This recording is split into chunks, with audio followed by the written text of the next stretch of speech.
다음 소식은 뭡니까? 다음 소식은요.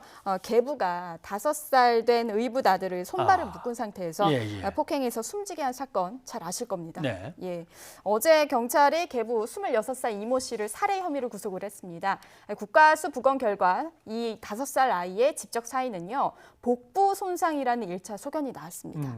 구체적으로 보면은 이 씨가 의붓 아들의 손과 발을 케이블 줄로 묶고서 목검으로 25시간가량 폭행한 것으로 밝혀져서 사실 충격을 주고 있는데요. 이제 그렇다면 이 씨처럼 아동학대 가해자가 부모인 사건이 얼마나 될까요?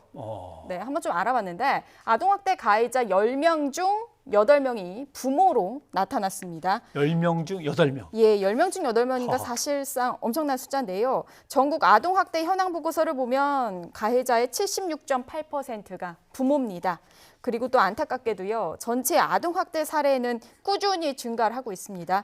2017년 2만 2천여 건으로 접수가 됐는데 이는 2011년보다 10배 이상 증가한 수치입니다. 예.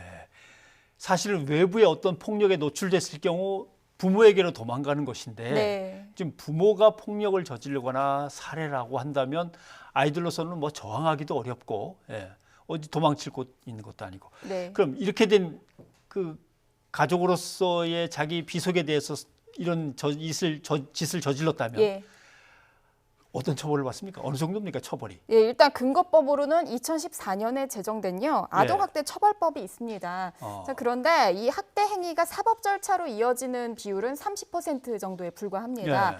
이번 사건과 좀 연결져서 살펴보면요. 이 계부 이 씨는 사실 2년 전에도 의붓 아들을 때려서 아동학대 유기 방임 혐의로 기소가 된 적이 있습니다. 그래서 징역 1년에 집행유예 3년을 당시에 선고받았습니다. 이 당시에 사실 첫째 의붓 아들뿐만 아니라 둘째 의붓 아들까지도 온몸에 멍이 들 정도로 엄청나게 폭행을 했었습니다. 그런데 그 의붓 아들을 다시 그 사람이 또 데려간단 말이죠? 맞습니다. 어떻게 그게 되는 거죠? 폭행당한 아이들이 이제 집을 떠나서 그 아동보호 전문기관의 관리를 받으면서 사실 2년 6개월간 보육원에서 지냈습니다. 그런데 이 씨가 보육원에 찾아가서요. 다시는 안 그러겠다는 취지의 말을 하면서 이 아이들을 데려갔는데 보육원에서 데려간 지 한 달 만에 이런 범행을 저지른 겁니다. 가해 부모와 피해 아동이 격리될 수 있는 이른바 이제 피해 아동 보호 명령 제도가 현행법에 있는데요. 하지만 최대 4년까지 로 정해져 있기 때문에 이런 상황이 벌어질 수밖에 없었던 겁니다. 또 취재 결과 피해 아동 80% 가까이는 이런 학대를 당했다 하더라도 가정 보호, 그러니까 즉 원가정으로 다시 복귀하는 것으로 확인이 됐습니다.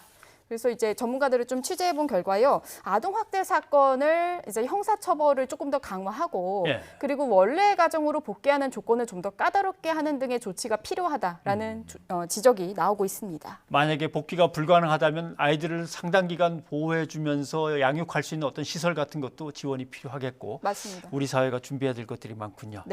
이현아 기자 수고하셨습니다. 감사합니다.